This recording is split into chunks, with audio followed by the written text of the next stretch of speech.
Quand nous sommes entourés des gens avec qui nous partageons les mêmes croyances, quelque chose de remarquable se produit. Depuis quand une personne est-elle devenue un luxe?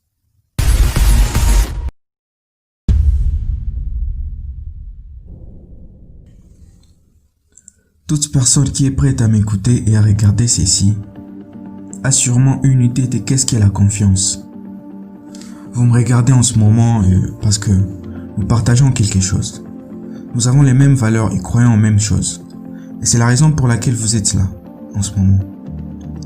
Certains parmi vous ne me connaissent peut-être pas, mais je veux dire, nous ne nous connaissons pas encore et pourtant, nous savons quelque chose sur l'autre. C'est important, vous savez. Simon Sinek a dit un jour, la survie de l'humanité dépend de notre capacité à nous entourer des gens qui croient ce que nous croyons. Quand nous sommes entourés des gens avec qui nous partageons les mêmes croyances, quelque chose de remarquable se produit. La confiance émerge. Ne vous y trompez pas. La confiance est un sentiment, une expérience distinctement humaine. Faire simplement tout ce que vous promettez de faire ne veut pas dire que les gens vous feront confiance. Ça signifie simplement que vous êtes fiable. D'accord? Et nous avons tous des amis qui dérapent parfois et pourtant, nous avons toujours confiance en eux. La confiance vient dans un sens des valeurs et des croyances communes. Et la raison pour laquelle la confiance est importante, c'est que quand nous sommes entourés des gens qui croient ce que nous croyons, nous sommes plus confiants pour prendre des risques. Nous sommes plus confiants pour expérimenter, pour accomplir quelque chose, en sachant qu'il y a au moins une personne de notre communauté, une personne qui croit ce que nous croyons, une personne en qui nous avons confiance et qui nous fait confiance. Pourquoi les employeurs sont-ils si préoccupés par le CV de quelqu'un? Où il travaillait? A-t-il bossé pour nos concurrents? Et pourtant, ils ne considèrent jamais ce qu'ils croient, ni d'où ils viennent. Comment peut-il se faire confiance l'employeur et l'employé? Le problème avec la plupart des organisations, croyez-le ou non, que ça soit une culture ou une communauté. Qu'est-ce qu'une communauté? Qu'est-ce qu'une culture? C'est un groupe de personnes avec un ensemble commun de valeurs et d'opinions, n'est-ce pas?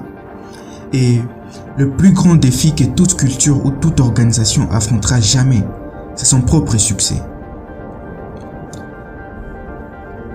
Il y a habituellement un fondateur ou un petit groupe de fondateurs qui sont capables de mettre leur vision en mots et leur passion inspire les autres à les rejoindre dans la quête de quelque chose de plus grand que tous réunis. Steve Jobs par exemple. Ils font confiance en leur instinct. Ils se lancent et c'est une expérience incroyable. Le problème en mesure qu'ils grandissent, quand ce qu'ils font rencontre le succès, ils ne peuvent plus compter sur eux-mêmes. Ils doivent embaucher quelqu'un qui embauchera quelqu'un et qui embauchera quelqu'un qui lui devra prendre une décision. Le plus grand défi auquel toute organisation devra faire face, c'est la rupture. Les symptômes de la rupture au sein d'une organisation, c'est quand le stress monte et que la passion baisse. Il y a d'autres symptômes.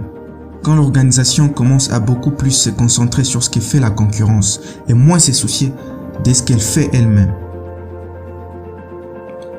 La seule chose qui grandit vraiment dans les organisations et les sociétés sans passer par une rupture, c'est la méfiance qui augmente. Nous commençons à nous méfier les uns des autres au sein de notre propre société, notre communauté. Nous commençons à nous méfier de notre direction. Nous commençons à nous méfier de nos politiciens et aujourd'hui, nous nous retrouvons à nous demander quoi faire ensuite. Comment nous allons trouver un sentiment d'accomplissement? La technologie ne sert à rien. Le fondateur d'Intel a déclaré que la seule chose que le microprocesseur ait jamais fait, c'est accélérer les choses. N'oubliez pas, la technologie est tellement fantastique pour l'échange d'informations et l'échange d'idées. La technologie est absolument merveilleuse pour accélérer les transactions, pour les ressources et trouver des personnes.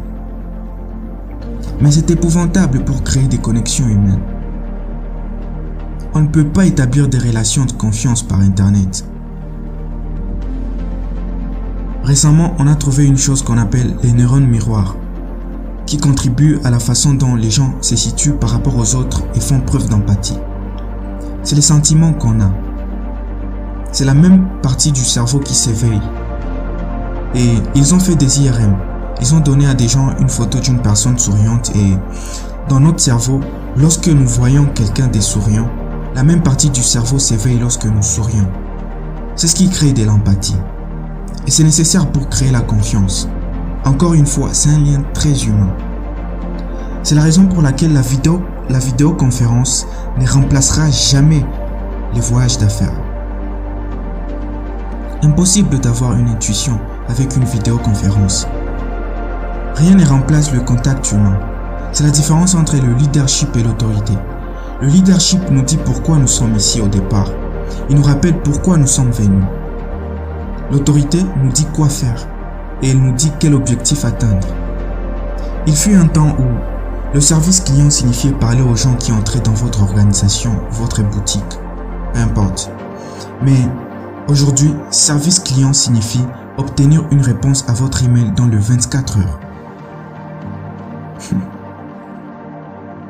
Depuis quand une personne est-elle devenue un luxe?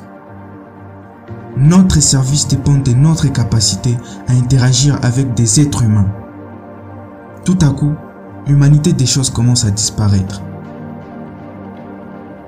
Il fut un temps où un bureau signifiait quelque chose d'horizontal, mais aujourd'hui quelque chose de vertical.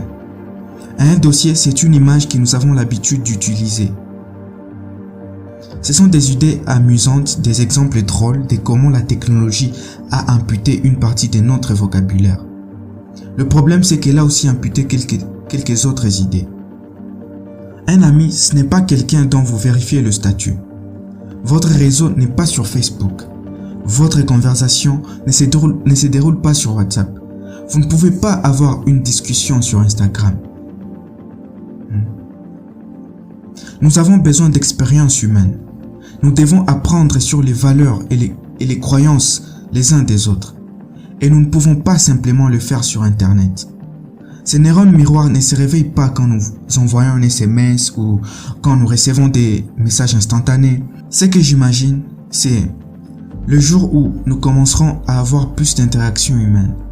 Quelque chose qui exige un poignet de main. Voilà ce qu'est la confiance. Il s'agit des interactions humaines, des véritables conversations. Et c'est simplement parce qu'ils essaient de construire leur propre petit paradis. Parce que l'autre ciel qui leur a été promis s'est effondré depuis longtemps dans leur esprit.